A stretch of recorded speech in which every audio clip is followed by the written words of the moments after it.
Waalaikumsalam warahmatullahi wabarakatuh. Terdengar, Dok? Oh, iya. Jadi kalau kalian buka SKDI, itu kan kalian kompetensinya ada untuk hipertiroid, ada yang tirotoksikosis, ada yang hipotiroid toh. Nah, kalau yang hipertiroid sama tirotoksikosis itu masih kompetensi 3. Artinya itu kalian bisa diagnosis sama tata laksana awal.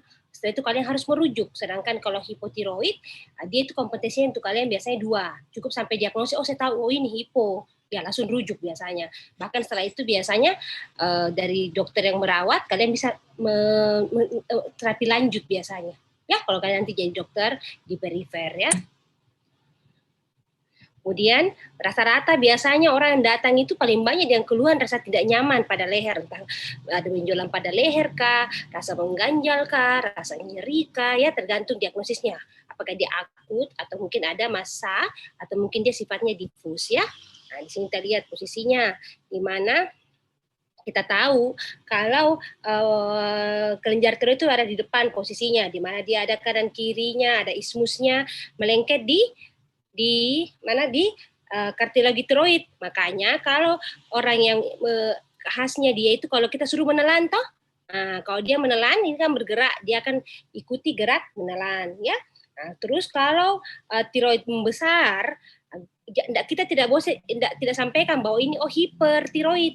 Yang kita ucapkan adalah apakah dia struma atau goiter, itu yang kita diagnosis sementara. Struma misalnya, kalau dia kalian pikirnya struma noduler kah, artinya dia berbenjol-benjol, atau kalau dia lebih dari satu nodul, ya struma multinoduler ya, biasa seperti itu ya. Kecuali kalian curigai suatu misalnya spesifik nih, langsung struma diffus suspek Graves disease, ya itu baru ya. Tapi kalau kalian dapat pasien dengan benjolan pada leher biasa atau tiroid membesar, kita katakan dia adalah struma, ataupun kita katakan dia goiter, tergantung apakah dia diffus, noduler, atau multinoduler. Jadi tidak bisa tiba-tiba langsung bilang hipertiroid, ya tidak boleh sebut dulu benjolannya, ya. Biasanya kalau struma diffus itu biasanya benjolannya tidak berbenjol-benjol ya, beda kalau yang nodul dia berbenjol-benjol. Jumlahnya bisa 1, bisa 2 ya, tergantung ukurannya. Kemudian kalau diffus dia jumlahnya merata, makanya biasa orang bilang gondok dalam.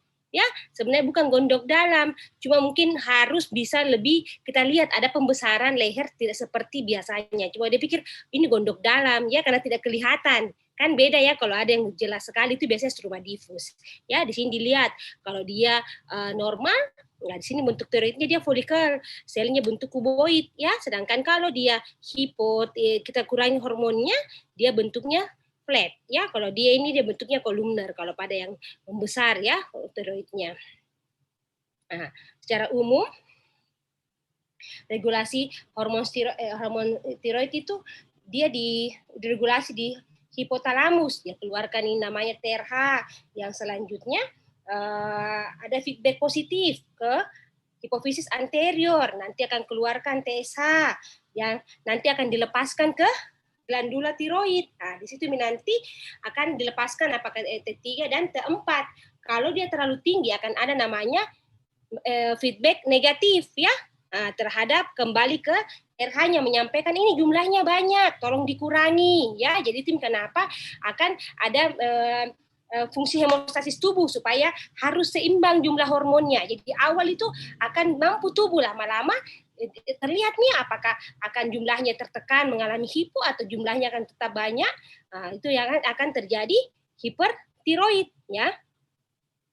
Biasanya yang seperti bilang tadi, rata-rata itu orang datang dengan keluhan lehernya membesar. Bisa dengan bentuknya diffus atau dia noduler. Dan kalau mungkin kita dapatkan dia gejala mengalami defisiensi hormon tiroidnya, dia hipotiroid. Kalau dia berlebihan, biasanya dia dengan hipertiroid. Kalau pada pemeriksaan fisis, biasanya bagusnya pada inspeksi itu harus terang ya, dan supaya kita bisa melihat dengan jelas. Dan biasanya kalau susah arahkan untuk menelan, biasanya kita kasih air supaya kita lihat ikut tidak gerak menelan ini pada pasiennya, dan itu akan kita lihat bagaimana pembesarannya, apakah ada nodul atau tidak ya. Nah, dipalpasi. Kalau pas pemeriksaan kelenjar tiroid, palpasinya dari arah belakang pasien menggunakan 3 jari, yaitu kita pakai jari 2, 3, dan 4. Ya, kita palpasi dan sambil menginstruksikan pasien untuk melakukan gerakan menelan. Nah, normalnya tiroid ini tadi glandulanya dia bentuknya vertikal. 1-2 cm dari glandula tiroidnya atau 1 cm dia horizontal ya, sekitar ismusnya, di mana di sini kalau dia besar tadi kita sebut sebagai goiter atau struma. Kalau dia rata membesarnya atau secara tidak berbentuk nodul ya kita sebut sebagai struma difus, goiter difus. Kalau dia bentuknya berbenjol-benjol, irreguler, ya itu kita sebut sebagai goiter yang noduler atau dia multinoduler kalau jumlahnya lebih dari 1. Ya, ini lihat dari belakang menggunakan jari 2, 3, dan 4. Ya, dari belakangnya kami ikut gerak penelan ya, sambil ditandai ukurannya. Kalau dia nodul biasanya akan diberi tanda seperti ini ya. Tiroid nodul ya, jelas khasnya dia nodul. Kalau difus dia merata ya, tidak berbenjol-benjol, makanya kadang-kadang orang pikir tidak kelihatan, padahal sebenarnya kalau sudah biasa lihat kita akan bisa pastikan bahwa itu adalah struma difus.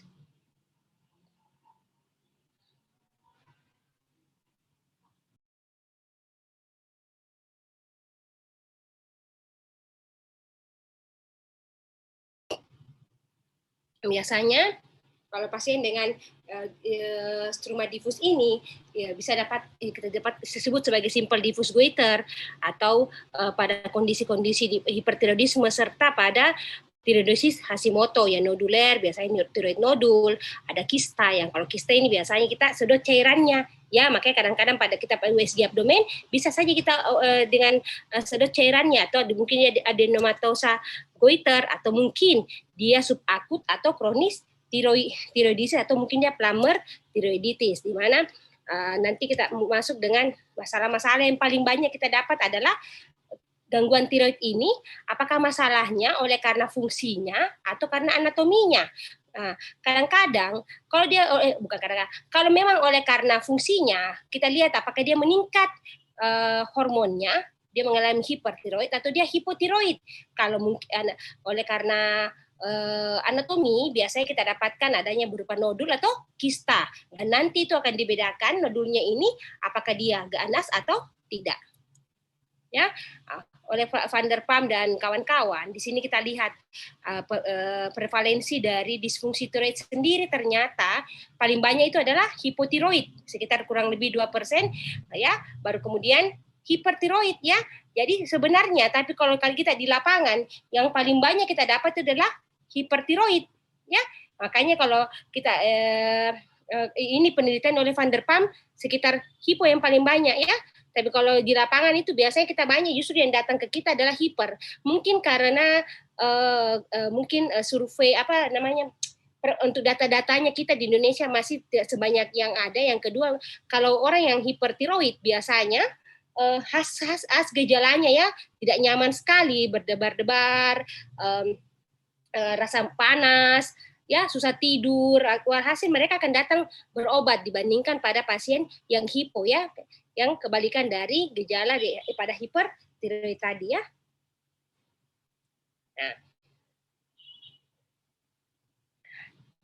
gangguan fungsi tiroid yang paling banyak itu proses autoimun, di mana kalau kita tahu, kita ingat kembali penyebab paling banyak kalau orang hipertiroid adalah penyakit Graves, sementara kalau yang hipotiroid yang paling banyak itu tiroiditis Hashimoto.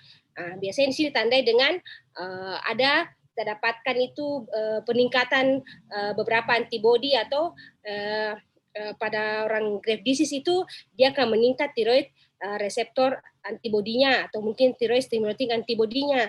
Sedangkan pada orang yang tiroid Hashimoto biasanya anti-TPO-nya yang akan meningkat, tapi kadang-kadang ini overlap ya. Biasanya juga kadang kita periksa anti-TPO-nya tidak bermakna, TSHB-nya tidak bermakna. Namun kalau kita periksa antibodi lainnya, dia akan contoh pada antiglobulin justru dia positif ya. Berarti ini kita sebabkan oleh karena itu imun tiroid sendiri ya. Jadi dari sini kita tahu bahwa rata-rata memang orang datang dengan kelainan autoimun yang paling sering. Kalau ini yang kita lihat TSH receptor blocking antibody sendiri ini biasanya temukan pada kasus tertentu. Biasanya ini ada kerusakan permanen pada kelenjar tiroidnya ya. Untuk definisi tiroid fungsi sendiri, untuk kita pemeriksaan laboratoriumnya kita lihat kapan saya katakan dia eutiroid, kapan saya katakan dia subklinik hipotiroid, atau dia hover hipotiroid, subklinik hipertiroid, atau mungkin over hipertiroid. Kita lihat berdasarkan bagaimana nilai hasil laboratoriumnya. Contoh, kalau dia subklinik hipotiroid, yang kita lihat adalah TSH-nya. Rata-rata kalian pertama kali kita lakukan adalah lihat TSH-nya. Kalau TSH-nya meningkat, berarti kita pikirkan ke arah hipotiroid. Namun kalau ternyata dia normal, itu ya mengarah ke arah subklinik hipotiroid. Kalau dia over hipertiroid, berarti TSH-nya sangat tinggi, FT4 akan menurun. Makanya rata-rata kita akan nanti periksa TSH-nya terlebih dahulu, baru lihat bagaimana FT4-nya ya. Kalau FT4-nya normal, TSH-nya rendah, berarti dia subklinik hipertiroid. Sementara kalau TSH sangat rendah, F3, FT4-nya tinggi, berarti dia over hipertiroid ya. Di sini kemudian kita harus bisa bedakan ya, apa sih bedanya antara hipertiroid dengan tirotoksikosis. Kalau tirotoksikosis, dia itu suatu kondisi di mana terjadi peningkatan kadar hormon tiroid apapun penyebabnya ya. Salah satu misalnya kalau ada orang yang biasa konsumsi levotiroksin berlebihan, ya itu bisa saja dia mengalami keluhan kondisi yang tirotoksikosis. Sedangkan hipertiroid biasanya itu adalah tirotoksikosis disebabkan oleh karena ada kelainan di kelenjar tiroidnya ya. Jadi sini hipertiroid berarti ada overaktif dari kelenjar tiroid ya. Paling banyak penyebabnya adalah penyakit Graves sendiri ya. Itu bedanya. Nah, di mana kondisi yang berhubungan dengan tirotoksikosis sendiri itu adalah paling banyak tadi Graves disease, kurang lebih 80% jumlahnya. Ada juga toxic adenoma atau Plumbers disease, toxic nodular goiter, subacute thyroiditis, hipertiroid fase di mana hipertiroid awal pada Hashimoto thyroiditis mereka datang dengan hipertiroid, berarti masih awal ya. Nah, kemudian tirotoksikosis faksisia, atau kadang-kadang juga pada kasus-kasus tertentu orang-orang yang ada kelainan pada ovarian strumanya, ada orang yang metastasik CA dari tiroidnya sendiri atau hidatiform mola hidatidosa ya, kalau kalian pernah dengar ini pada mola hidatidosa. Nah, kalau di daerah, kalau kita misalnya saya enggak punya ini dok, kita tidak ada pemeriksaan untuk minta FT4, TSHS, itu kayaknya susah dok. Jadi bagusnya bagaimana kalau kita curigai dia suatu hiperka, sebaiknya kita siapkan namanya Wayne score-nya. Kita ada kayak kita print ya, baru simpan di meja polinya kita supaya kita bisa sekalian memprediksi apakah dia, kita bisa katakan dia pasti tirotoksikosis atau mungkin kita curiga atau equivokal suatu tirotoksikosis. Yaitu di sini kita lihat bagaimana apakah dia sesak nafas, beraktivitas, nilainya 1, palpitasi, nilainya 2, rasa mudah lelah, tidak tahan terhadap panas, ya, dia akan plus 5. Kalau tidak tahan dingin ya, dia kita kurangi 5, ya. Jadi nilainya semua nanti kita lihat berapa total nilainya. Kalau dia lebih dari 19, berarti kita curiga ke arah tirotoksikosis. Kalau antara 11 sampai 19, ya kita curigai dia suspek ya. Kemungkinan equivokal itu harus ada pemeriksaan tambahan. Di sini kalian akan, kalau jelas sekali gejalanya, kalian terapi dulu, baru kemudian rujuk. Kalau takutnya mengganggu aktivitas dari pasien, ya sebelum dirujuk kasih obat dulu secukupnya untuk pasien sambil pasien dirujuk, ya. Nah, jadi kita lihat di sini ya, ke Graves disease ini itu merupakan penyakit autoimun, di mana penyebabnya sampai sekarang pun tidak diketahui ya. Di mana di sini ada kurang lebih 15% ada hubungannya dengan hubungan keluarga, ya. 50% oleh karena ada didapatkan dari autoantibody di sirkulasi, di mana paling banyak insidensinya itu antara usia 20 sampai 40 tahun. Ya. Pada penelitian secara cross seksional biasanya banyak didapatkan pada orang-orang yang di mana usianya ini antara yang usia yang tadi 20-40 tahun, di mana prevalensi pada wanita itu 1,9 sampai 2,7% dan pada laki-laki 0,16 sampai 0,23%. Jadi kita lihat di sini memang paling banyak orang-orang yang mengalami hipertiroid itu adalah perempuan. Namun ada beberapa kasus dan kita sudah dapatkan melihat kasus kalau pada laki-laki biasanya justru lebih lama terapinya dibandingkan pada perempuan ya. Bahkan ada yang terapi sampai seumur hidup. Graft disease itu paling banyak adalah kolesterotoksikosis pada semua umur, paling banyak pada perempuan ya dibandingkan laki-laki. Khasnya kalau kita curigai suatu graft disease ditandai dengan 4 hal ini ya, ada tirotoksikosis, ada goiter, ada oftalmopati dan dermopati. Ya ini harus ada dari para pasien. Nah, di sini kita lihat ya dia cuma difus ya. Kemudian kita akan mendapatkan lebih 80% itu didapatkan TRAB-nya akan positif dan TPAB juga kadang-kadang lebih 70% kita dapatkan. Paling banyak itu pada orang-orang yang memang ada riwayat dalam keluarga meskipun hanya kurang lebih 15%. Ya, usia yang produktif biasanya paling sering 20 sampai 40 tahun. Nah, di sini yang kalian harus ingat, gejala dan tandanya itu pasien akan merasa lemas, ya, berdebar-debar, tidak tahan panas, ada tremor, palpitasi, ya, penurunan nafsu makan, penurunan berat badan, ada gangguan haid, kemudian lemah tungkai, ya, dan ada pembesaran dari tiroidnya. Nah, ini khasnya dia beda ya. Kalau hipertiroid tampak seperti kejam, bolak sekali matanya. Ya, lihat ini, kayak suka marah-marah ya. Kalau kalian selalu ke mall MP, ada satu pasien itu kalau kalian perhatikan ibu-ibu ya tua, bukan tua, masih muda malah, ya.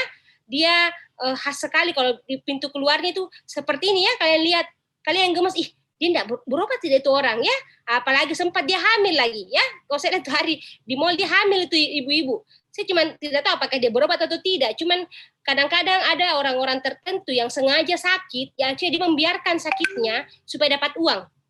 Ya, kalau kalian lihat ada pasien satu dulu itu, tapi saya tidak pernah melihat itu anak muda, dia ada benjolan di mukanya, ya, yang sebelah kanan kah sebelah kiri, itu sudah kita ditawarkan untuk operasi malah gratis, tapi dia tidak mau. Kenapa bisa? Karena dia beranggapan kalau saya begini, saya meminta orang kasihan saya diberi.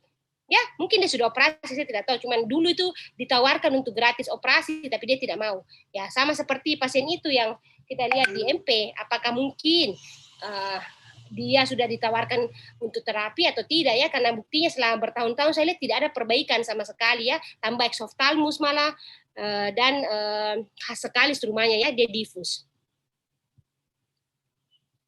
Ini proksimal miopati, kita tes dia juga bagaimana di ujung jarinya kita simpan kertas ya, biasanya dia akan ada tampak tremor, dia gemetar, makanya kita kasih kertas selembar biasanya, dia ada kelemahan tungkai bagian bawah ya. Pada orang-orang dengan oftalmopati graft kita nilai apakah dia non-infiltratif atau infiltratif. Biasanya kalau yang infiltratif itu paling banyak oleh karena autoimun. Di sini kelihatan dia ada exophthalmos. Ya, pada kasus-kasus ini biasanya kita harus rujuk pasien ke spesialis mata kalau mengganggu karena takutnya nanti malah matanya susah tertutup ya. Jadi ini harus segera dirujuk ke dokter mata. Di mana tanda-tanda non-infiltratifnya bisa kita dapatkan retraction, ada Van Graff sign, ada Stelwatt sign, Jeffrow sign dan Mobius sign. Ya, dan Limpel sign ini yang satu kita lihat, kemudian Kocher sign dan Van Graff sign. Ya, ini kita hitung ada jaraknya susah ada pembesaran. Jadi dari sini kita lihat pada orang dan Limpel sign kita lihat retraction-nya. Jadi kalian bisa bedakan antara pasien yang bola sama exophthalmos. Beda ya. Kalau pada orang exophthalmos dia ada jaraknya di sini memang jauh ya antara skleranya ini tampak jelas sekali perbedaannya. Sementara kalau orang yang bola memang mata yang bola tapi tidak seperti ini ya, tidak ada di skleranya tidak seperti perbedaan tidak terlalu jelas. Ini ya khas sekali ya, besar. Jadi ada memang turunan itu bola, jadi itu berbeda. Ada hijau.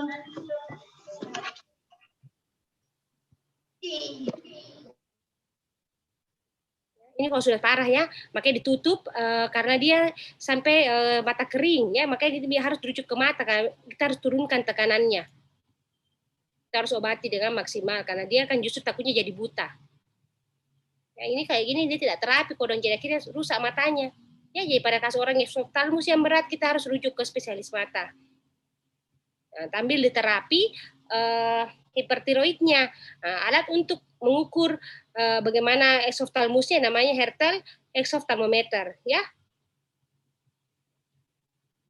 Dapat kita lakukan CT scan kepala juga secara aksial untuk melihat. Pada orang tiroid dermopati biasanya ini kelenaannya pada tungkai bagian bawah di mana terjadi akumulasi glukosamin glikans. Meskipun kasusnya kurang, hanya didapatkan kurang lebih 2-3% dari kasus yang ada. Namun didapatkan tadi peningkatan TRAB-nya itu dengan titer yang sangat tinggi. Nah, di sini dapatkan juga estopati pada tulang metakarpalnya.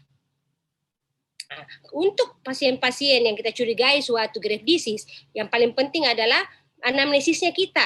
Kita tanyakan bagaimana setelah anamnesis data-data yang lain disertai dengan harus ada meskipun jumlahnya 15%, yaitu kurang lebih adalah riwayat gondok dalam keluarga, pemeriksaan fisis yang khas, entah didapatkan di astroma diffus ataupun mungkin dia noduler atau multinoduler, disertai dengan pemeriksaan laboratorium. Kita bisa STSH-nya, FT4-nya, T3-nya, serta antibodinya. Dan juga bisa kita lakukan USG leher dan serta tiroid scanning.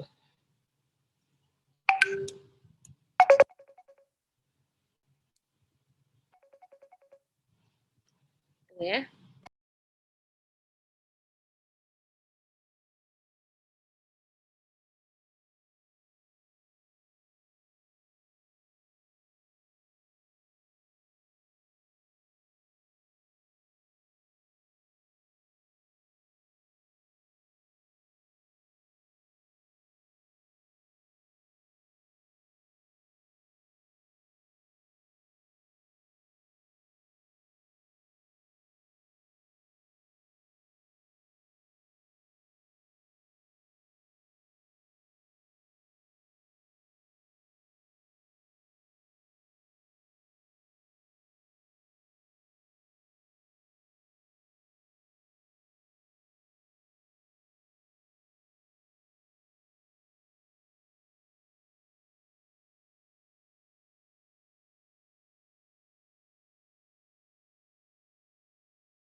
Ya, kita lakukan kadang-kadang Doppler sonografi, normalnya seperti ini ya. Kalau pada orang-orang yang curiga suatu keganasan, biasa ada peningkatan aliran darahnya, ya. Bahkan kalau dia sudah CA, biasanya itu peningkatan aliran darahnya itu sampai seluruh totalnya ya. Jadi kalian lihat ini aliran darahnya di Dopplernya itu sangat meningkat pada pasien dengan CA. Jadi ini biasanya kita rujuk pasien untuk memastikan bagaimana apakah dia CA atau tidak. Selain itu, kita juga bisa lakukan yang namanya radio iodine uptake ya, kita pasang itu, kita lakukan pemeriksaan di mana kita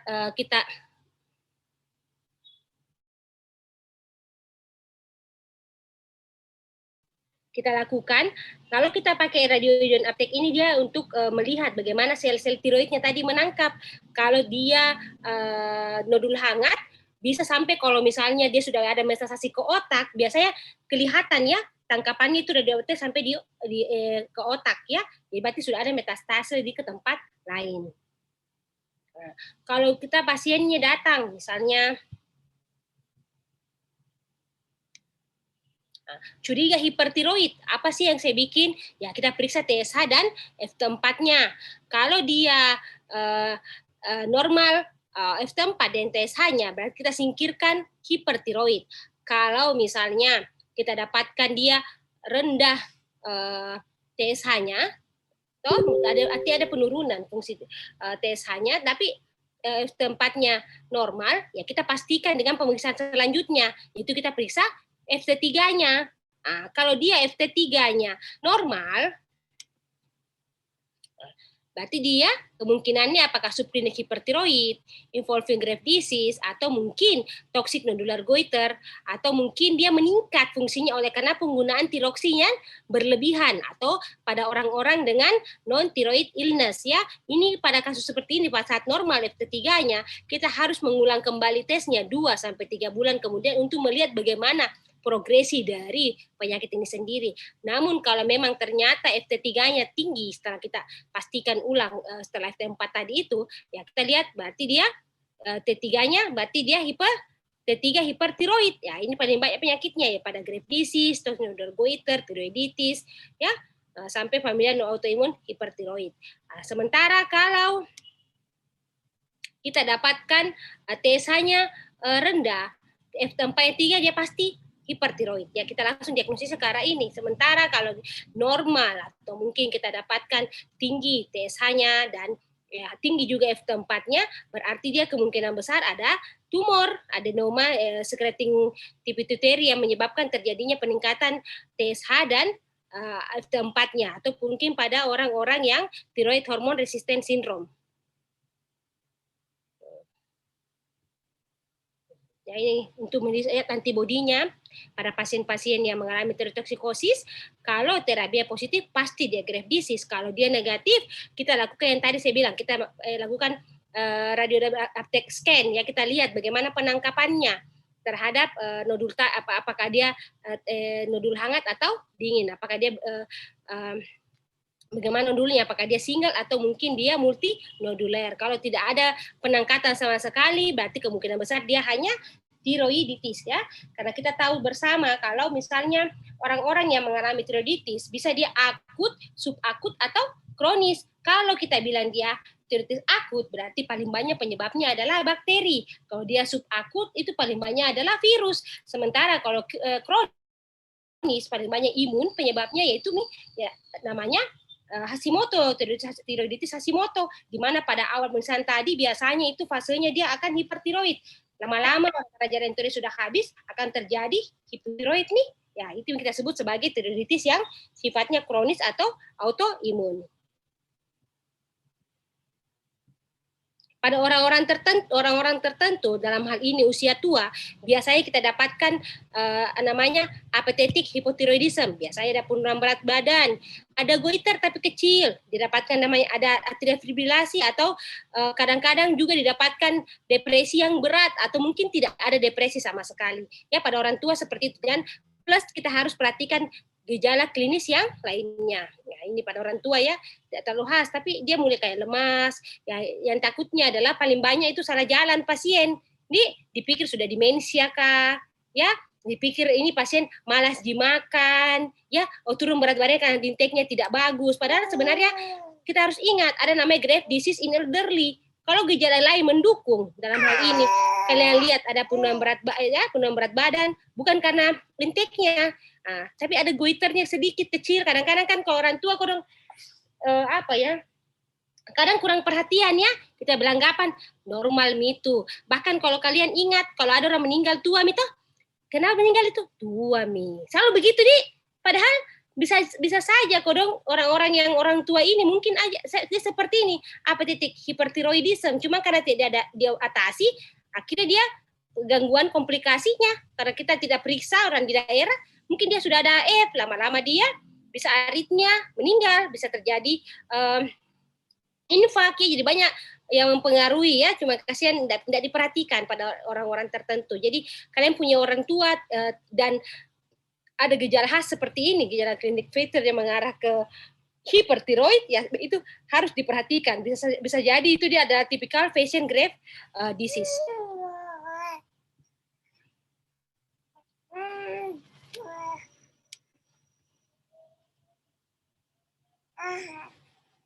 Ya. Nah, di mana sini ditandai dengan adanya tirotoksikosis periodik paralisis. Biasanya kalau pada tirotoksikosis periodik paralisis ini biasanya paling banyak pada laki-laki Asia. Biasanya tiba-tiba dia langsung paralisis, langsung lemah ya, dan didapatkan elektrolitnya yang rendah, hipokalemi ya. Biasanya kejadian itu spontan. Pemberian terapinya adalah kita kasih suplemen kalium dan kita kasih beta blocker. Makanya orang-orang kalian yang dapatkan tirotoksikosis paralisis ini harus diperhatikan elektrolitnya. Karena terapinya sebenarnya waktu juga lemah seperti itu hanya pemberian kalium serta kita beri beta blocker. Sedangkan kalau dia tirokardiak disease, ya biasanya pasien ini datang dengan gejala, biasanya disertai dengan arterial fibrilasi, kita kasih sensitif dengan digoxin, atau kemudian dia ada riwayat terapi tirotoksikosis, ya.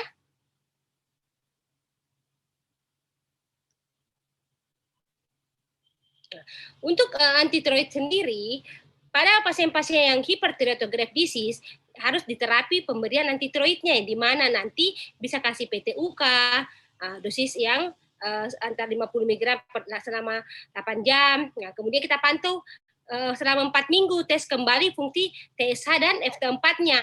Kalau TSH-nya kurang dari 0,5, FT4-nya tinggi, kita lanjutkan atau tingkatkan antitiroid drugs-nya, pantau kembali 4-8 minggu kemudian.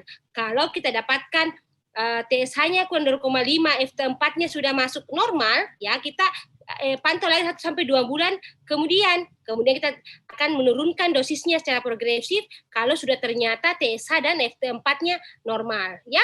Nah, kalau kalian perhatikan semua rata-rata sih sama seperti ini, TSH-nya 0,5, FT4-nya rendah, kita akan menurunkan dosis dari obat-obatannya, ya, setelah pantau bagaimana 1-2 bulan.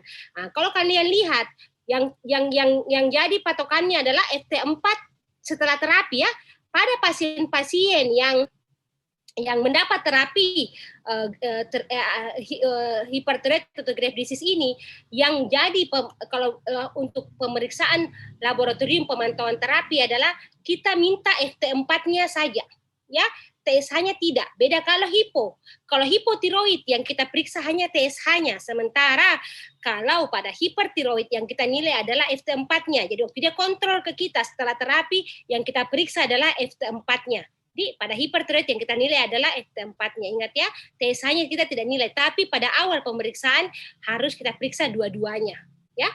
Itu bedanya antara hiper dengan hipotiroid. Nah, di mana biasanya kita kasih obat-obatan antitiroid sendiri, yaitu ada metimazol, ada karbimazol, ada PTU, ya. Nah, kalau yang di pasaran itu paling banyak biasanya kita kasih tirosol. Ini yang paling banyak yang suka karena dia dosisnya lebih simpel penggunaannya. Ya, biasanya 1 kali sehari saja biasa. PTU biasanya lebih paling banyak kita dapatkan sampai puskesmas pun ada, ya, sedangkan tirosol tidak semua tempat ada. Nah, kadang-kadang kita kasih radioterapi sampai operasi jika sangat diperlukan. Jadi yang paling penting adalah perbaiki pola hidupnya, kasih suplemen, ya, kita kasih misalnya suplemen-suplemen tertentu yang bagus untuk selnya, bisa kasih sejenis kubis, kedelai, stroberi, brokoli, omega 3, ini semua kayak bersifat sebagai antiinflamasi saja dan antioksidan terhadap pasien, ya. Jadi lifestyle modification itu juga sangat penting, dalam arti selain suplemen, kita harus perhatikan bagaimana kehidupan dari pasien, sosial ekonominya bagaimana, karena ada hal-hal tertentu yang membuat terapi itu susah responnya, misalnya orangnya yang lingkungannya tidak mendukung, ya, contoh dia minum obat teratur, tapi sekitarnya adalah daerah-daerah yang bikin stresnya tinggi, mungkin anaknya nakal, atau mungkin suaminya tinggalkan, atau mungkin dia kerja, dia harus juga ngurus rumah tangga, jadi itu kadang-kadang yang membuat dia susah sembuh. Atau saya pernah dapat kasus adalah koas, ya, dia dokter koas, itu koas, dia di bagian tertentu dia kambuh kembali, ya, dia sampai berdebar-debar, dia sampai dia masuk rumah sakit karena capek, dia lelah, ya, cuman tidak bisa kita pungkiri, begitulah kok asik kita jadi dokter, memang pekerjaan banyak. Nah, jadi kita paling pantau, kalau jaga, kalau waktunya istirahat, jadi kita harus saling memahami saja, bilang, oh ya, boleh fokus, tapi ingat kalau tengah malam sudah waktunya tidur, harus tidur, ya, karena dia selain jadi koas, dia juga hipertiroid, dia greftisis, dia juga rajin anaknya, ya dia bukan pekerjaan, dia kerja, jadi seperti itu. Jadi dia susah perbaikannya karena dia tidak lifestyle change dia tidak ada modifikasi pola hidupnya. Jadi saling mendukung. Jadi waktu kalian ketemu dengan pasien, pastikan edukasinya bagus, bukan hanya kasih obat ya, karena kita bukan tukang obat, Dek. Kita adalah dokter. Kita menggabungkan segala aspek dalam penanganan terhadap pasien. Ingat itu ya, anamnesisnya kita perlu, pengakraban juga penting, dan itu yang membuat pasien nyaman. Kadang-kadang kayak pasien-pasienku biasa, dia datang, obatnya dia tahu gitu, dia bisa beli sendiri, dia dapat di puskesmas, tapi dia datang ke kita, tujuannya untuk kayak apa ya, dia senang kalau ketemu, dia merasa kayak tenang kembali.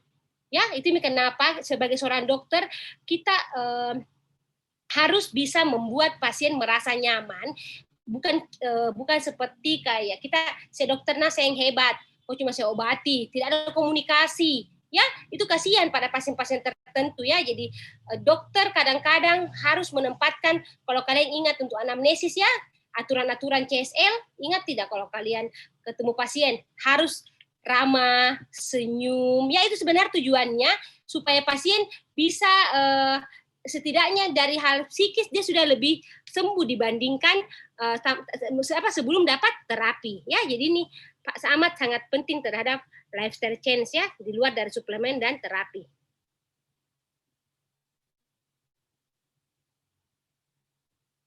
Ya, sini kita lihat biasanya yang kita kasih anti-tiroid drugs itu biasanya orang anak muda,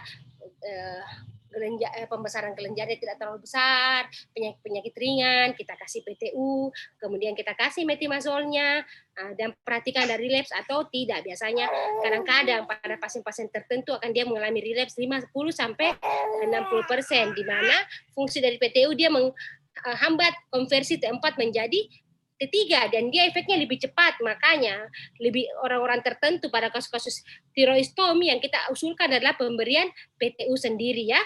Nah, bahkan pada wanita hamil trimester pertama kita harus diberikan PTU. Biasanya metimazol dia lebih panjang durasinya untuk kerjanya dan single dose. Makanya ini orang-orang yang tanpa kontraindikasi lebih nyaman menggunakan metimazol karena dia lebih simpel ya, dan kita tapering setelah 3-6 bulan terapi. Kadang-kadang kita harus perhatikan bagaimana fungsi tiroidnya, dan jika perlu kita kombinasi dengan levotiroxin 0,1 mg per hari selama 12-24 minggu. Nah, perhatikan juga tanda efek samping pemberian terapi, biasanya ada alergi pada kulit dan granulositosis.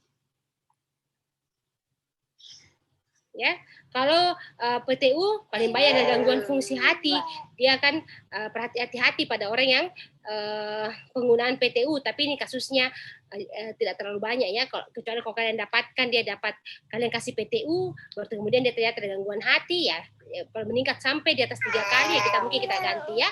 Atau pada orang-orang yang ada kolestatik ya, itu kita hati-hati pemberian metimazol, dan dia juga efek samping dari terapi biasanya pada PTU itu ada granulositosis ya.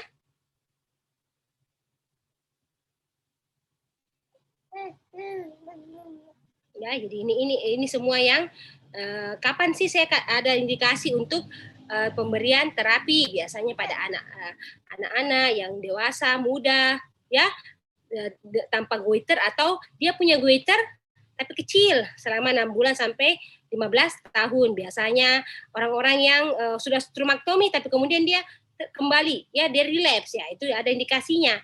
Orang selama kehamilan ya, atau orang-orang yang sementara menunggu untuk tindakan operasi atau akan dilakukan radiodin terapi, atau kita terapi interval setelah radiodin terapi, serta pada orang-orang dengan krisis tirotoksikosis. Ya, ini dosisnya tiamazol atau metimazol biasanya 20-40 mg dosis awal, atau kemudian setelah itu kita tapering, dosis maintenance itu antara 2,5 sampai 10 mg ya. Carbimazole 30 sampai 60 mg dan PTU juga ya. Kita ingat ini PTU pada trimester pertama kapalnya paling bagus kita berikan ya. Orang-orang yang mana saja sih yang bisa relapse ya pada usia muda, usia laki-laki, kebiasaan merokok, goiter yang besar, orang-orang yang dengan oftalmopati yang berat, atau dia undetectable TSH-nya dengan TRAB-nya yang sangat tinggi. Ini orang-orang yang bisa saja mengalami relapse ya. Terus kalau misalnya kapan sih kita operasi pada pasien? Biasanya pada operasi dengan subtotal tiroidektomi, di mana setelah terapi kita dapatkan dia ternyata glandulanya sangat besar atau dia ada multinodular goiter, dia tidak cocok dengan pemberian obat-obat anti tiroid, dia ada oftalmus yang berat, dia relapse dan wanita hamil dengan efek samping setelah pemberian anti tiroid ya. Tapi biasanya pada orang hamil seperti ini kita pantau juga ya. Nantilah setelah sembuh baru kita perhatikan, kecuali kalau amat sangat penting ya. Kita lihat nih mana mudaratnya lebih besar. Nah, biasanya pada orang-orang yang akan dilakukan tindakan, kita harus ada persiapan pemberian anti tiroid biasanya selama 6 bulan sebelum tindakan bedah ya, tidak dadakan 3 hari saya kasih langsung operasi besoknya ya, tidak ya, karena itu makanya tadi pemantauan pemantauan tadi tempat sama TSHS-nya yang kalian lihat ya. Komplikasinya setelah operasi paling banyak kalau dia operasinya berat, dia angkat semua, bisa terjadi hipotiroid malah ya. Bahkan takutnya yang terjadi adalah ini recurrent laryngeal ada injury pada nervus laryngealnya. Kan sangat berhati-hati, perdarahan yang banyak. Nah, bahkan bisa terjadi hipoparathyroidism. Nah, ini yang tadi saya bilang ada kadang-kadang kita kasih radioaktif iodin terapi. Nah, biasanya kalau kita di Amerika sendiri, mereka memberikan 131 sendiri ini didapatkan tiroid setelah 6 sampai 12 minggu. Yang kita takutkan adalah komplikasi hipotiroidisme yang di mana 90% itu setelah pemberian terapi. Juga ya, hyperthyrocardiac disease, toxinura goiter.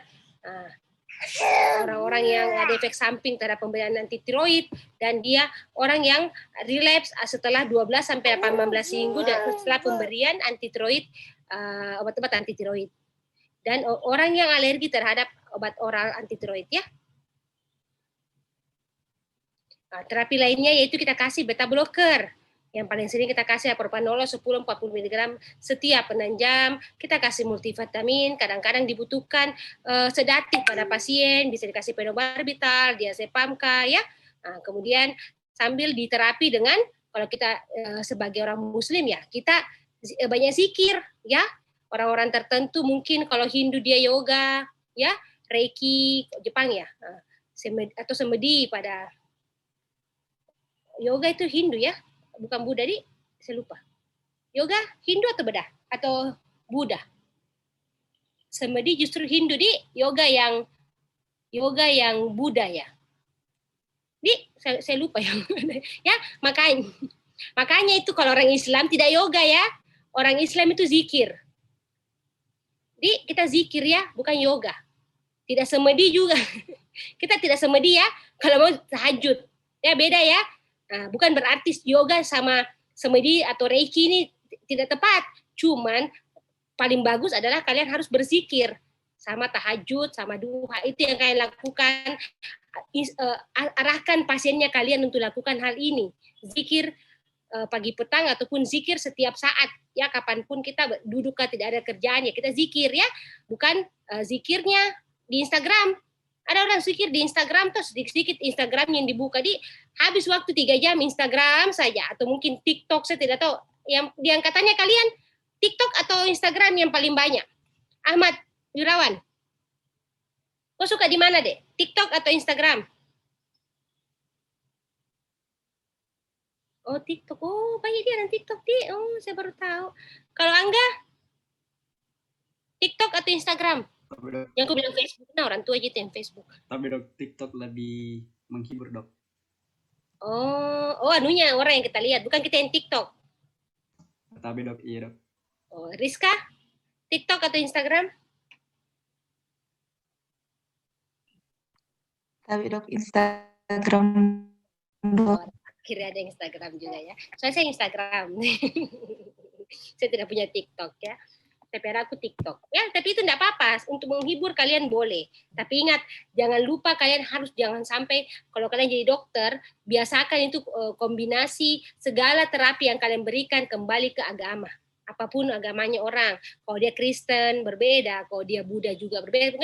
Arahkan selalu untuk kembali ke agama apapun agamanya pasiennya kita. Ya, kita harus kembalikan supaya mereka kadang-kadang lupa, oh jadi kenapa saya tidak pergi gereja kah pada orang Kristen, kenapa saya tidak orang Katolik, kenapa dia tidak pergi apakah pengakuan dosa kah, ya terserah apapun itu ya. Yes, kita kembalikan mereka ke agama, tapi kalau orang Islam arahkan ke zikir, perbanyak sedekah, sholat-sholat sunnahnya ditambah, ya, seperti itu ya. Nah, ini jadi bedanya antara orang yang sebelum dan setelah terapi. Ya, ini awalnya mungkin dia baik-baik saja ya, tapi setelah dia mengalami hipertiroid jadi kayaknya kayak kejam sekali nih. Bayangkan nih kalau yang kejam memang dari awal ya pasti lebih sangar lagi jadinya. Jadi amat sangat penting itu namanya pemantauan terapi. Kalian akan lihat perbedaannya antara orang yang setelah terapi dengan yang belum terapi ya. Itu kalian sangat senang ya. Kebahagiaan tersendiri adalah untuk kasus-kasus kronis seperti ini, kelainan autoimun adalah waktu kalian terapi seseorang dan kalian lihat hasilnya, itu adalah kebahagiaan kita sebagai seorang dokter. Jadi bukan kadang-kadang jangan salah persepsi, dikasih sekolah kita kenapa jadi kedokteran? Ya supaya nanti kalau tamat sekolah langsung ada kerjanya. Oh, bukan ya? Itu bonus. Tapi ada hal lain yang kadang-kadang yang kita dapatkan waktu kita jadi dokter adalah bisa menyenangkan orang lain dengan cara membuat dia lebih baik ya, karena kita hanya perantara ya. Allah yang menyembuhkan, kita ya perantaranya ceritanya ya. Jadi uang itu bonus, tapi waktu menyembuhkan orang itu sesuatu yang luar biasa, rasa kebahagiaan yang kadang kita oh iya kak masa Bu, oh jadi begini, iya dok saya bagus, jadi saya itu kayak hal yang kayak kita tidak sangka, apalagi kalau kalian nanti jadi dokter baru. Ya kalau mungkin sudah koas itu biasa ya, tapi kan itu kan masih dalam proses belajar. Tapi itu kan jadi dokter, kalian bisa mandiri dan menangani sendiri, itu kebahagiaannya akan berbeda. Dan stresnya juga akan berbeda kalau tiba-tiba ada yang tuntut. Ya, kan sendiri nanti kalau sudah jadi dokter, tidak bawa-bawa kampus, ya. Yang kalian bawa adalah organisasi besarnya kedokteran. Ya, dalam hal ini adalah IDI. Nah, tapi bahwa dirinya kita bismillah berdoa insya Allah jauh dari orang-orang yang berniat jahat sama kita. Ya makanya kalian ikuti saja alur. Kalau kalian rasa jadi dokter umum susah, materinya banyak sekali ya, jangan lupa langsung sekolah. Jadi setelah lewati yang hal-hal yang penting langsung lanjut sekolahnya. Ya. Nah komplikasi diri sendiri, ya ini paling banyak ya orang mengalami badai tiroid atau tiroid storm. Biasanya itu paling banyak etiologinya orang-orang yang post-op. Orang-orang yang tidak terapi dengan maksimal, ya, orang-orang yang sudah dapat terapi iodin, ya, biasanya gejalanya datang dengan demam, keringat, takikardi, ya, delirium, koma, kalau sudah berat bisa ada kuning, ya, kadang-kadang disertai dengan muntah atau juga dia beberapa hari sebelum sudah ada diare. Ya terapinya kita kasih terapi suportif, misalnya kalau dia demam kita kasih obat demam, kita kasih propanolol, kita kasih hidrokortison, soluble, antibiotik dan sedatif. Prognosis biasanya tergantung dari terapinya. Biasanya pada orang-orang yang pemberian iodin atau operasi akan mengalami hipotiroid, ya diikuti dengan hipotiroid. Nah, hipotiroid sendiri paling banyak itu adalah yang Hashimoto tiroiditis. Nah, secara primer ya, atau orang-orang yang sementara grave disease dan dia mendapat radioaktif iodin, orang yang operasi subtotal tiroidektomi, orang-orang yang intake iodinnya berlebihan, atau pada orang-orang yang subakut tiroiditis serta defisiensi dari iodin sendiri. Sementara kalau sekunder ada hubungannya dengan adenoma biasanya. Yang tersier biasanya disfungsi dari hipotalamusnya. Tapi ini kasusnya jarang ya. gambaran klinis yang biasanya kita dapatkan bervariasi tergantung di mana geografi dengan faktor lingkungannya. Nah, di mana ya saya ulang kembali paling banyak kita dapatkan pada orang kasus hipotiroid adalah Hashimoto thyroiditis. Nah, kalau dia pada anak-anak, pada newborn infants biasanya kita diagnosis by cretinism. Ya, dia masuk dengan lemas, tidak tahan dingin, ya, badannya kayak naik, dia gendut, dia kayak mukanya sembab, konstipasi, dia susah berak. Kebalikannya tadi, kalau hipertiroid dia justru diare. Sementara kalau hipotiroid justru dia konstipasi. Sama menstrualnya, gangguan menstruasi, kram pada ototnya, ya, jadi dia mudah kram. Nah, ini dia kretinisme, ya. Ya, jadi paling banyak sebenarnya kadang-kadang terlambat diagnosis pada bayi. Makanya kalau kalian lihat, Dr. Ratna Dewi sudah jelaskan toh sedikit, ya. Kalian ingat penjelasan Dr. Ratna Dewi kenapa dulu itu rutin sebenarnya pemberian iodin pada wanita-wanita hamil atau daerah-daerah tertentu yang banyak menderita hipotiroid, ya. Karena biasanya pada orang wanita hamil biasanya tidak menyadari bayinya lahir seperti ini, mengalami hipotiroid, dipikir anaknya dipikir Down syndrome, ya. Padahal sebenarnya adalah hipotiroid paling banyak kasusnya, makanya pada kasus anak itu hipotiroid yang paling banyak, ya, gangguan tumbuh kembang yang bermasalah. Ya, yang tadi gejala klinis yang kita dapatkan.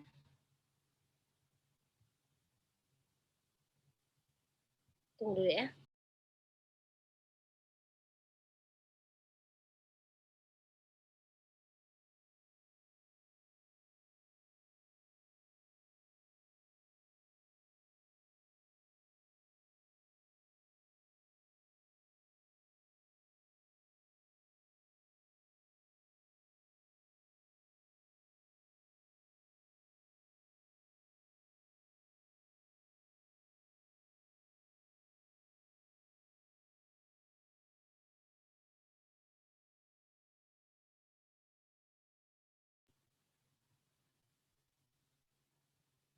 Gejala klinisnya biasanya dia batuk, ya, kulitnya kering, ada puffy face, mukanya kayak sembab, dan tangannya juga kayak bengkak-bengkak, ya, suaranya kayak ngebas, ya, dia kayak lemah. Jadi pada pemeriksaan kardiovaskuler dia bradikardi, ya, ada low voltage di EKG-nya.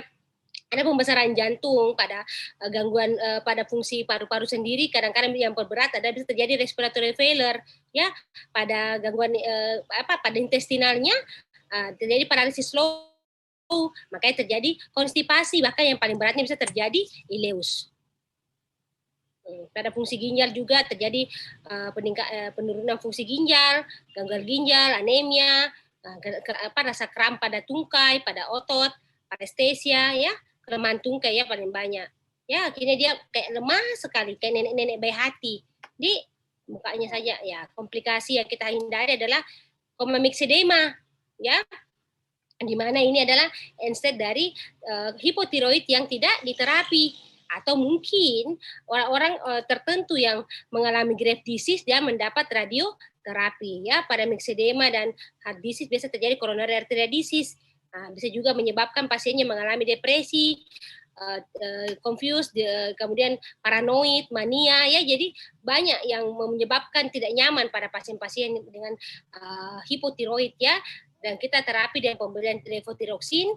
Kalau misalnya terjadi myxedema, koma, kita kasih masuk ICU dan pemberian intubasi, bahkan bisa terjadi dan kita kasih mechanical ventilation, ya. Dan kalau memang ada infeksi kita terapi infeksinya, kalau memang ada gagal ginjal kita atasi gagal ginjal jantungnya, kemudian kita kasih obat-obatan secara IV, ya. Jadi ini terapi orang-orang yang sebelum terapi dengan setelah terapi, ya, amat sangat berbeda, ya, jadinya di kelihatannya. Makanya itu sangat penting orang-orang yang berada di perifer adalah dokter-dokter yang ada di puskesmas, karena paling banyak kasusnya adalah kalau kalian dapatkan kasus seperti ini, maka tadi kompetensinya hipotiroid adalah kompetensi 2. Artinya kalian tahu bahwa ini, oh ini saya curiga hipo, ya saya gitu harus langsung rujuk. Jadi baik itu pada anak kan, pada dewasa ataupun mungkin pada anak kecil. Jadi itu harus kalian bisa untuk merujuk segera ke spesialisnya.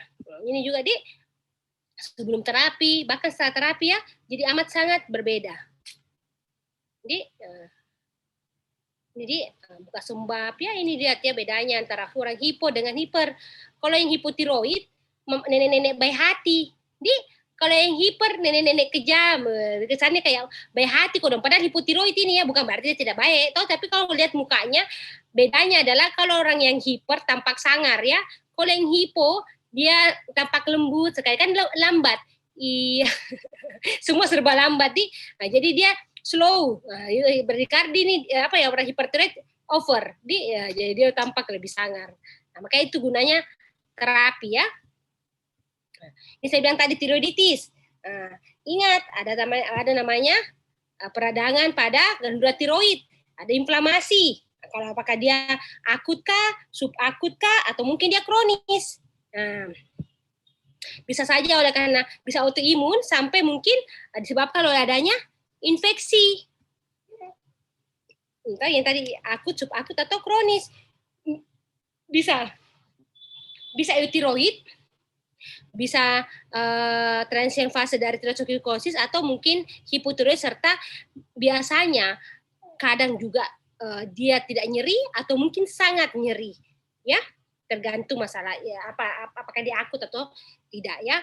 Nah, pada autoimmune tiroiditis kita dapatkan biasanya dia sifatnya kronik ya. Ini yang saya bilang tadi paling banyak adalah Hashimoto tiroiditis. Ada atropic tiroiditis, focal tiroiditis, juvenile tiroiditis, atau mungkin bisa pada orang-orang kehamilan tertentu bisa terjadi silent tiroiditis atau postpartum tiroiditis ya. Bisa juga didapatkan dan namanya subakut atau akut dan riddle tiroiditis ya. Ini ada macam-macam tiroiditis.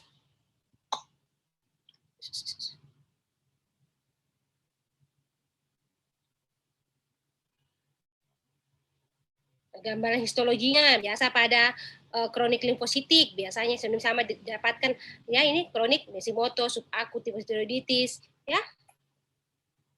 Bisa karena infeksi oleh karena adanya bakteria ya, biasanya ini pada supuratif tiroiditis dan akut tiroiditis ya. Itu biasanya paling banyak adalah oleh karena adanya bakteri. Kalau invasi fibrosis pada riddle trauma atau riddle tiroiditis. Kalau yang subakut paling banyak terdapatkan pada orang yang postpartum tiroiditis atau mungkin sporadik painless tiroiditis atau subakut granulomatous tiroiditis dan tiroiditis de Quervain.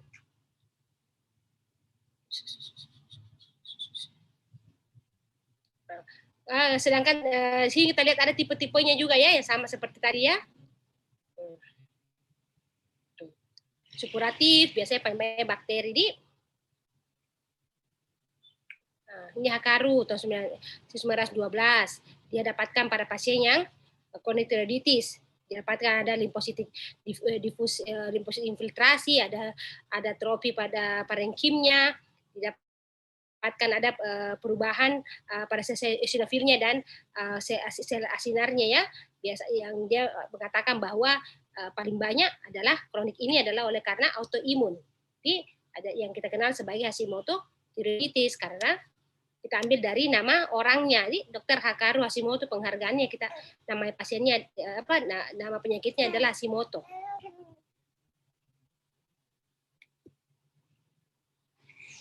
Ingat ya, paling banyak penyebab hipotiroid dan goiter adalah pada tiroiditis sendiri, adalah oleh karena Hashimoto, terutama di Amerika Serikat. Etiologinya sendiri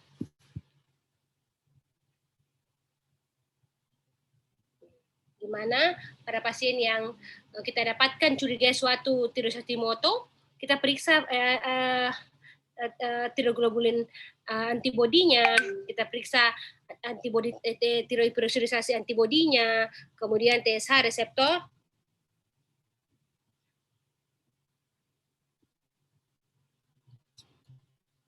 TSHR ARB bloknya ya.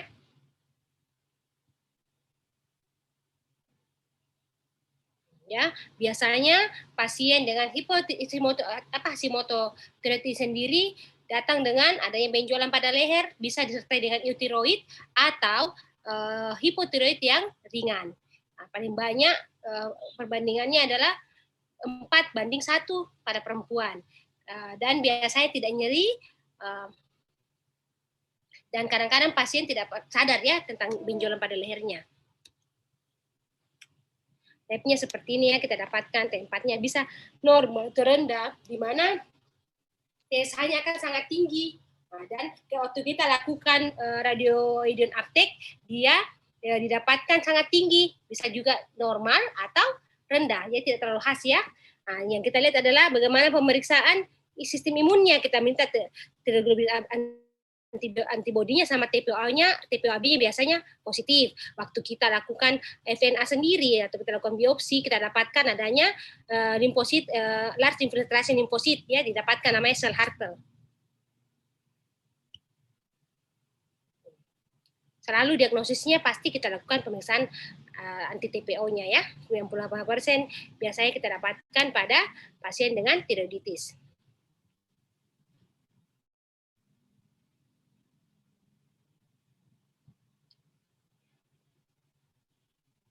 Ya, kalau kita lihat ada pasien dengan pembesaran pada gondoknya ya, dia diffuse goiter, disertai dengan tanda-tanda dari tanda dan gejala hipotiroid. Kita minta pemeriksaan TPO-nya tadi, anti tiroglobulin antibodinya. Kalau dia positif, pasti dia Hashimoto tiroiditis. Kalau dia negatif, kita lakukan biopsi kembali yang kita lihat tadi hasilnya ya. Kalau hasilnya mendukung, berarti dia tiroid Hashimoto. Kalau negatif, ada hal lain yang menyebabkan sehingga meskipun dia gejalanya mengarah ke hipotiroid, ya. Entah dia setelah terapi berbeda ya. Ini juga terapinya biasanya pada tiroid yang kecil atau simptomatik, terapi tidak terlalu khas, tapi kalau dia sudah mulai mengganggu dan jelaskan ada penekanan terhadap TSH-nya dan penurunan pada serum tiroid antibodinya, kita harus kasih levothyroxine. Kadang-kadang ada orang yang masih kontroversi tentang pemberian kortikosteroid ya, karena di mana sini akan mengurangi nyerinya, bisa juga menurunkan ukuran dari kelenjar tiroidnya. Tapi kalau jumlahnya ukuran tiroidnya, goiternya sangat besar, biasanya kita tidak direkomendasikan ya. Biasanya untuk operasi sendiri, kita indikasikan kalau dia mengganggu ya, dia ada kosmetik, ya, penekanan jalan nafas, ya, di mana kita kasih sama seperti tadi orang yang hipertiroid, biasanya kita terapi dulu, kasih stabil dulu, baru kita lakukan tindakan. Pada tiroiditis, biasanya ini kita dapatkan 1,06 per 100.000 dan biasanya pada usia pertengahan atau mungkin pada usia orang-orang dengan usia tua pada perempuannya. Sampai sekarang etiologinya tidak diketahui, dicurigai adalah suatu proses autoimun di mana di sini mengalami kelainan fibrotik yang secara primer ditandai dengan fibrosis, ada penggantian jaringan yang normal itu dengan jaringan yang fibrosis, di mana sepertiga kasus didapatkan multifokal fibrosklerosis. Dia keras, dia tidak nyeri, paling banyak pada bagian leher bagian depan, ya. Yang ditakutkan adalah dia akan menekan paralisis nervus laryngealnya, ya. Nah, biasanya itu kita dapatkan dia hasil hormonnya bisa eutiroid atau dia hipotiroid. Laboratoriumnya tidak ada yang spesifik ya. Untuk lebih pastinya adalah kita lakukan open biopsi ya. Jadi dia besar seperti ini. Ini bedanya dengan yang lain ya. Tiroiditis dia sangat besar, padat, dia dikeras. Terapi kortikosteroid kita kasih tamoxifen, methotrexate, kadang kita perlu operasi ya supaya mencegah penekanan saluran nafasnya, karena paling banyak angka kematian terjadi oleh karena asfiksia. Untuk subakut tiroiditis, penyebabnya sampai sekarang juga tidak diketahui. Bentar ya.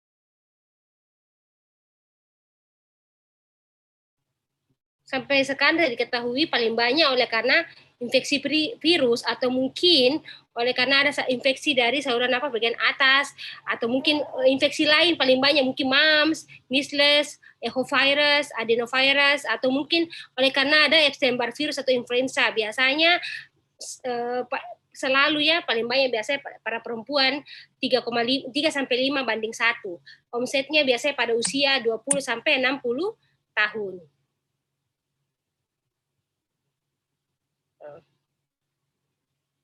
Pada pemeriksaan fisiknya, palpasi kelenjar tiroid dia membesar, asimetris, ada nodul, ada teraba nyeri, ya, dampak terasa hangat. Kemudian biasanya sini ada fase di mana tanda-tanda inflamasi terjadi. Awalnya dia eutiroid dan kemudian pemeriksaannya bisa terjadi hipotiroid. Ya, jadi ada 4 fase. Di laboratorium biasanya ada peningkatan rutin, leukositnya bisa normal atau tinggi. Dan kita bisa lakukan pemeriksaan FT4, TSH, atau radio iodin uptake tadi untuk melihat bagaimana apakah dia tidak ada keganasan yang lain. Biasanya akan membaik sendiri setelah 4-6 bulan. Ya, biasanya dia akan membaik karena paling banyak penyebabnya adalah virus. Tapi untuk nyerinya, kalian harus terapi. Jadi, karena itu amat sangat mengganggu. Ini fase-fasenya tadi, ada 4 fase ya. Di mana dia akan pertama erythrocytosis, bisa saja hipotiroid dan mengalami recovery. T4 dan 3 levelnya, pada erythrocytosis dia tinggi, TSH-nya dia rendah. Ini kasusnya biasanya kurang dari 5%. Kalau orang yang hipotiroid, dia tadi T4 T3-nya rendah, bisa normal atau tinggi, radio iodine uptake-nya dia bisa normal sampai tinggi. Sementara kalau dia masa perbaikan, semua akan kembali normal. Tak kecuali TSH bisa saja atau radio iodine uptake-nya bisa juga tinggi ya. Tapi radio iodine uptake ini jarang kita bikin di pada kasus seperti ini ya. Paling banyak kita lihat saja fungsi tiroidnya dan gejala klinisnya dari pasien. Terapinya secara umum hanya simptomatik sebenarnya kita berikan. Kita kasih acetaminophen 4 ke 0,5 gram, kita kasih NSAID, atau mungkin kita kasih glukokortikoid. Dalam hal ini kita kasih prednison 3 ke 20 mg selama 7 sampai 10 hari. Kalau dia ada tanda-tanda tirotoksikosis, bisa kita tambahkan dengan beta blocker. Kita kasih propanolol. Kalau misalnya hipotiroid, tanda-tanda hipotiroid ada, mungkin kita tambahkan dengan levotiroxin 0,1 sampai 0,15 mg per hari ya. Kalau dia mengalami pemanjangan pemberian levotiroxin, takutnya nanti akan terjadi permanen hipotiroid sampai 10% kasus yang kita temukan ya. Jadi hati-hati, semuanya dikondisikan dan tadi ada pemantauannya. Pemberian antibiotik tidak ada tempatnya biasanya. Karena pada kasus seperti ini paling banyak adalah tadi kembali adalah virus penyebabnya. Jadi antibiotik kita beri kalau curiga adalah suatu bakteri. Sudektomi kadang-kadang kita lakukan, tapi ini kasusnya amat sangat kurang ya. Paling banyak kita kasih terapi yang disesuaikan dengan gejala pasien tadi. Apakah tadi ini ya dia tirotoksikosis atau dia hipotiroid atau mungkin dia sudah mengalami recovery ya, disesuaikan dengan kondisi dari pasiennya. Jadi kalau kalian ceritanya dapat pasien datang dengan nyeri pada leher, ya kita curiga dia mengalami subakut tiroiditis ya, kalian harus perhatikan ada nyerinya hebat ya, kita lakukan pemeriksaan radioaktif. Kalau dia menurun, kalau dia hasilnya meningkat, biasanya itu oleh karena ada infeksi mikroba ya, berarti bakteri biasanya. Kalau subakut dia menurun malah ini ya, biasanya pada subakut granulomatosis tiroiditis. Kalau tidak ada gejala nyeri tapi tanda-tanda yang lainnya mengarah ke hiper atau hipo, kita lihat kembali. Kalau dia hiper, kita lakukan pemeriksaan radio iodine uptake tadi. Kalau dia hasilnya tinggi, berarti kita curiga dia Graves' disease. Kalau tidak, kemungkinan besar dia subakut limfositik tiroiditis ya. Kalau ini positif hasilnya ya. Kalau hipotiroid, gejala khasnya ya, langsung kita curiga dia suatu kronik limfositik tiroiditis. Kalau akut supuratif tiroiditis, kalau supuratif berarti dia oleh karena adanya bakteri. paling banyak usia pertengahan antara 20 sampai 40 tahun, antara laki-laki dan perempuan biasanya rasionya 1:1.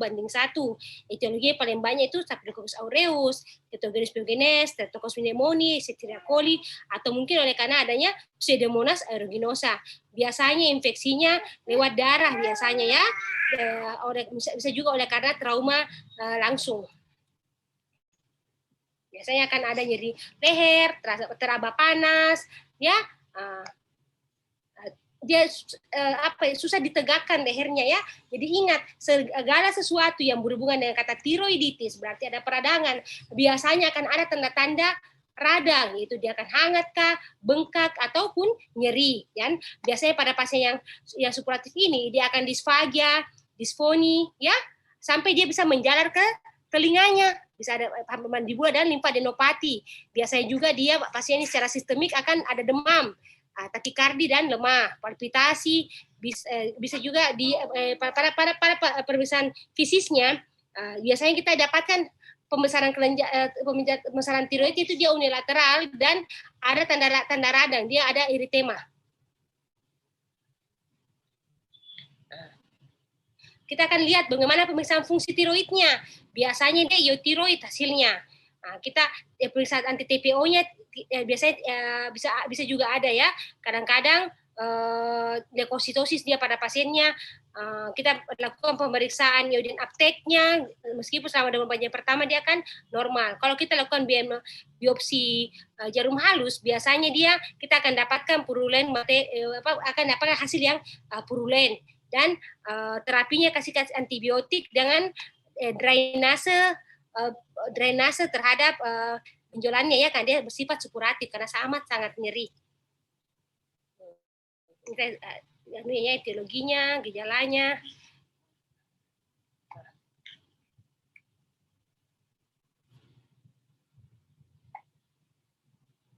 Oke.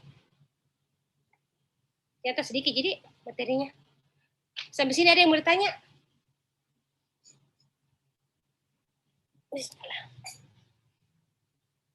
Silakan bertanya, Dek.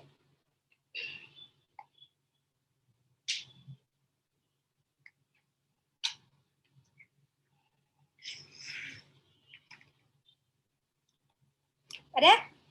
Yang di lapangan? Yang offline? Ada yang mau ditanya?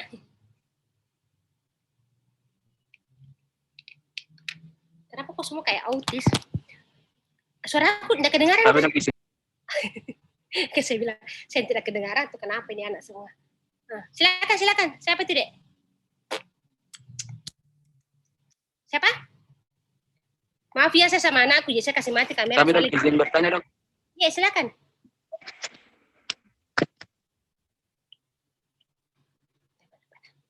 Oh. Apa? Silakan. Siapa tadi tuh, Dek, sebut nama, tempat tanggal lahir. Oh. Siapa?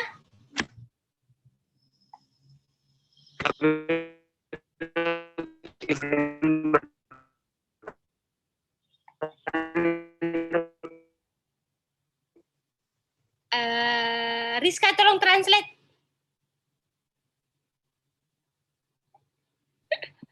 Tapi dok, putus-putus dok.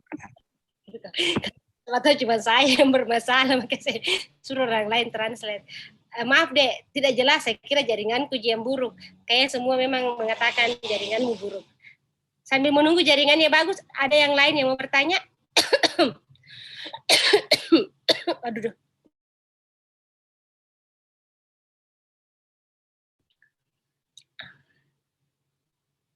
Ayo Dek.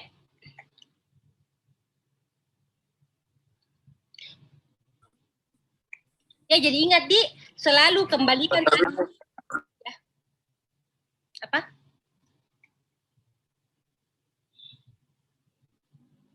Tapi dok, apakah kedengaran dok? Ya, sudah bagus. Oh, tapi dok, izin bertanya mengenai penyakit hipertiroidisme dok. Apakah seseorang dengan tremor tetapi hasil labnya ini TSH, T3 dan T4 normal dok, tetapi memiliki riwayat penyakit hipertiroidisme dari kedua orang tuanya, apakah orang ini beresiko untuk terkena hipertiroidisme atau bagaimana, Dok? Tetapi pemeriksaan T3, T4, TSH-nya normal, Dok. Oke deh. Bagaimana ini, Dok? Jadi kan sebenarnya kita kembali toh ke teori tadi bahwa memang itu kalaupun kita ada riwayat dalam keluarga itu hanya kurang lebih 15%, ya, dan banyak hal lain yang bisa menyebabkan ini tanda kutip masih etiologi secara umumnya juga masih dipertanyakan toh, cuma 15% adalah dari keluarga. Tapi kalau tidak ada gejala ya tidak usah periksa. Tanda kutip karena kan khas kalau hipertiroid toh tidak nyaman, turun berat badan, tanda kutip singkirkan psikis. Kadang-kadang waktu kita takut akan sesuatu ya, contoh, saya tahu turunanku ini banyak yang DM ya, saya tuh langsung takut DM tuh, saya periksa gula setiap saat, takut makan, ya kadang-kadang itu yang berbahaya adalah pikirannya kita. Jadi kadang-kadang seperti itu deh, jadi kalau memang gejala tidak ada ya, tidak usah takut terhadap itu kecurigaan, kalau mau takut hipertiroid atau mungkin dia curiga Graves' disease, kita tidak usah pikirkan deh, karena tidak ada masalah sebenarnya. Ya? Paham deh atau bingung? Tapi untuk tanda yang dialami misalnya tremor, Dok, bagaimana, Dok? Itu saya bilang, kalau fungsi tiroid normal ya tidak perlu khawatir. Banyak hal yang bisa bikin tremor, mungkin. Pastikan itu tremornya apakah sesaat saja atau selalu. Ya, karena kadang-kadang waktu kita hipoglikemia, kita biasa tremor. Gejala-gejala hipoglikemia kalian harus ingat. Ya, jadi penyebabnya juga banyak. Karena di luar dari cuma gejala klinis, kalau cuma tremor saja ya tidak mencukupi. Ingat tadi ada 4 kalau Graves' disease toh, apa-apa itu? Ada oftalmopati, toh, ada goiter, dermopati, ya jadi ada 4 hal yang kita dapat. Jadi tidak selamanya harus ada cuma tremor saja. Nah, tremor itu penyebabnya banyak. Saya ketemu penguji yang kejam, saya tremor juga kadang-kadang. Jadi mau buang air besar, kamar mandi penuh, kita tremor juga kadang-kadang. Jadi penyebab tremornya dicari tahu, apa kira-kira. Ya? Apalagi kalau sudah periksa fungsi tiroid normal ya sudah. Yang pastikan adalah kalian periksa fungsi tiroidnya pada lab yang sudah terstandarisasi. Sudah bagus hasilnya ya.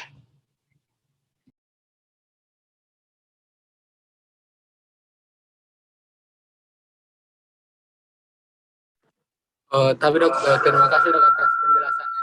Tapi, Dok, izin, Dok. Dok, apakah masih boleh? Boleh, silakan. Tapi, Dok, izin bertanya bagaimana tentang penjelasan mengenai goiter yang ganas dan jinak, Dok, Tabe?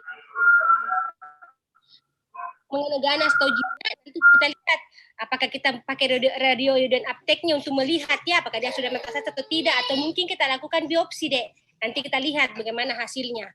Ya, paling banyak kita paling ringan biasanya kita lihat tadi tuh USG Doppler-nya juga kita bisa bikin. Mau lihat bagaimana blood flow-nya, bisa kelihatan itu ya, kalau ganas dia lebih meningkat aliran darahnya, bahkan hampir semua total. Ya, selain kita lakukan CT scan, nah, kita lihat juga ada tidak memang faktor risikonya yang membuat kita curiga dia ke arah sana. Makanya anamnesis, PEMFIS sama penunjang.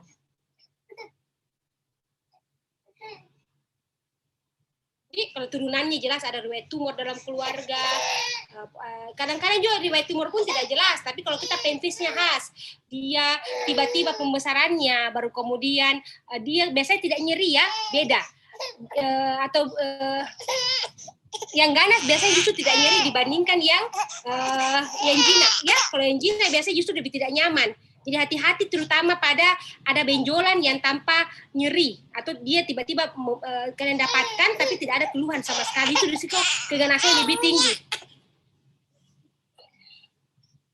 Nah, ya, di luar pemeriksaan tambahan lainnya ya, kita bisa lakukan ada uptake untuk melihat apakah ada nodul ganasnya atau tidak.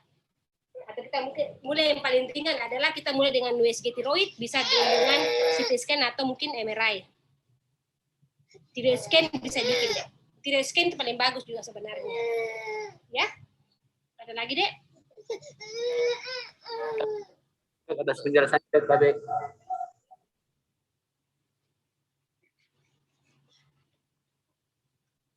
Ada lagi?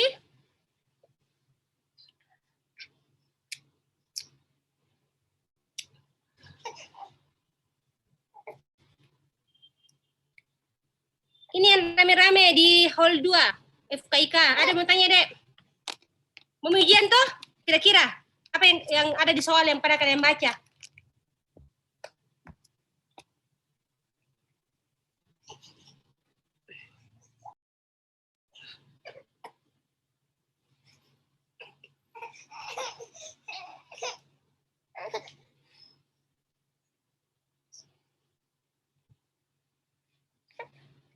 Ya, sudahlah. Saya kira kalian nanti bisa lulus semua, Dik. Tidak ada yang bertanyaan ya? Sudah, kalau tidak ada kita tutup nih. Mana Pak Ketuanya? Ketuanya online atau offline? KB Dok, online Dok. Oh, ketua selalu online kah? KB Dok, giliran online minggu ini Dok. Ketua selalu online. Oke, palingnya. Tutup nih, Dek. Asih. Baik Dok, terima kasih kakak-kakak dan teman-teman juga dokter telah memberikan materinya.